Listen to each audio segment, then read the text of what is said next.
Hello there, welcome back. Today I'm chatting to Barbara and Gar, who look after Tony West Entertainments. They are, in fact, now Tony West Entertainments. What sort of venues do you provide acts for? We specialise in corporate entertainment, so it's everything from cruise lines to hotels, golf clubs, Rotary conferences, anyone in the corporate end. We don't supply to pubs and clubs, but we have got contacts that we can get their entertainment if required, but that's not what we specialise in. No, so you know your target market. Oh yes. And just before that break we were talking about your auditions in February. And this is for anyone watching. If you are an artiste, you're an act, especially if you're a comedian, speciality act, fire eating, making balloons out of dogs as opposed to making dogs out of balloons. If you do any of that sort of thing, you can get in touch with Tony West Entertainments, either Google them or have a look at the end of the show. All the details are there, how to get in touch with them. And that will be a really significant showcase, because, well, not showcase, audition, because you've got the big showcase in October. And that's when it really all happens, doesn't it? What sort of things ever go wrong? Are there any things that have ever, you've had the phone call from the middle of the Caribbean saying the ship has sailed without me? What? Oh, Tony had lots of those things happen to him. Touch wood, up to now, That's not wood, this studio, that's plastic. That's veneer. Plastic veneer. But, I mean, the sort of things that you do worry about, especially with Christmas coming up, is a few years ago I was working with Tony and we got a phone call at, I think it was 6:15 at night on New Year's Eve, saying the DJ was ill. And it was for a hotel, so it had to be a very good DJ. We spent the next half hour on the phone, and we got one in the end, but we cannot let a venue down. No. If anything happens, we've got to sort it as an urgent thing. Otherwise, there's a whole room full of people with a Christmas party with no music, which would be disastrous. But we managed to do it. Did you? So it's great if the phone's quiet on New Year's Eve. It's really worrying if that phone rings. It's like, oh my God, what's this about? What about the cruise lines? Have you ever had any problems with artists getting to or from, or God forbid, and I'm sure this hasn't happened, but you know, do you ever get an act that goes on and for whatever reason they don't hit the button and they have to go? Even if it's not you, have you ever heard of any other occasion? Oh, I've heard of lots like that from, you know, they had an act on and they were halfway through their act, they were asked to leave. But we've never had one like that. No, I know. I mean, and if you did, you wouldn't say, because I wouldn't. But no, I know you haven't. Yeah. But, so what sort of circumstances conspire to get you asked to leave the ship, jump, gangplank halfway through an act? It could be something as simple as a comedian that goes on and he says something, he's not squeaky clean. He's not been checked properly by whoever's put him on there. That's why we're so particular. You know, that's all you need is something like that to destroy your reputation. Well, it would, wouldn't it? Gosh, we've got to. We always ask after they've been on for the first time for feedback, and we usually get told, oh, it's fabulous. When can we have his diary for next year? And that's the sort of response we want. That's what you're looking for, isn't it?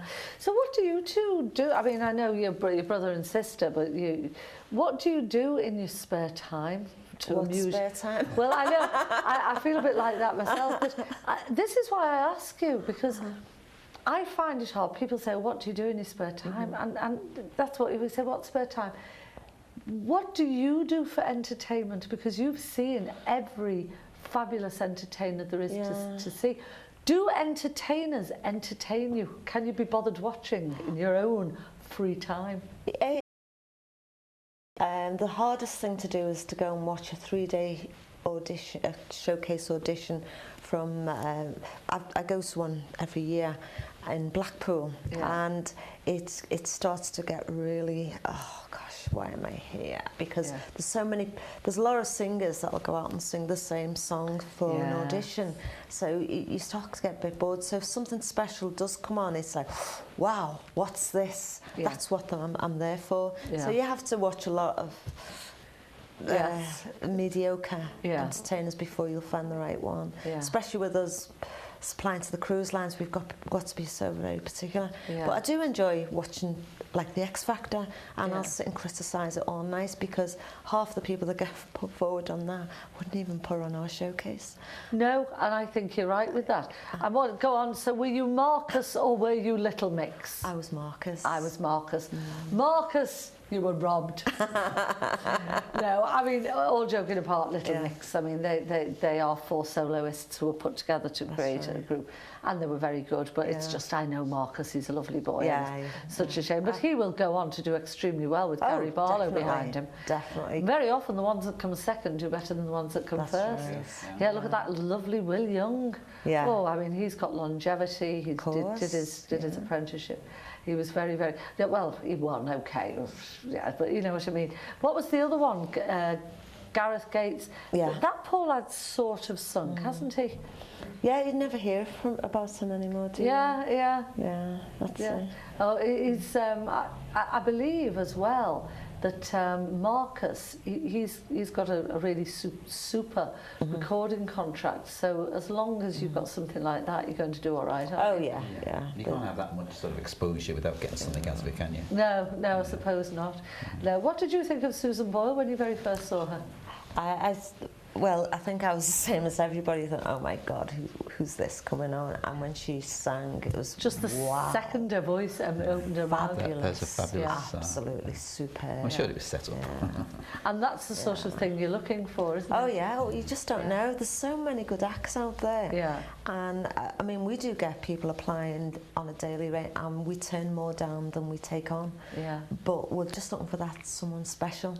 Yeah. And if we get, it's like this year, we've had such a good showcase. Yeah. We're expecting to get a lot more work from the cruise lines and more new cruise lines from it. Yeah. And if we can do that every year, great. And we can get some of these really fabulous artists the type of work that they should be doing. That they deserve. Well, we're going to take a look at 2 more now. Naomi Tagg and Lawrence Robinson. Tell us a bit about them. Naomi is fabulous. She's a violinist, is that what you call her? Yeah. She's a classical violinist. Yeah. She's fabulous. She just makes her presence felt as soon as she comes on stage. Yes. And what about Lawrence Robinson? Lawrence is superb. He's a tenor vocalist, and you can hear a pin drop when he's singing because the whole room just goes quiet. Wow, he's amazing. Well, here they are. We'll see you in just a moment after this.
There you go, 2 more of the fantastically talented artists that are on the cruise ships as we speak, I think.